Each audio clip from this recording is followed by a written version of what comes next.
సమస్త జీవకోటి శాంతి పరమ లక్ష్యమై మాంసాహారము మాని హింసను వీడాలి, మాంసాహారము మాని హింసను వీడాలి.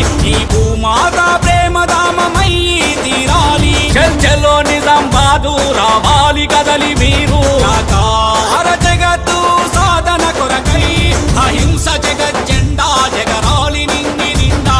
సమస్త జీవకోటి శాంతి పరమ లక్ష్యమై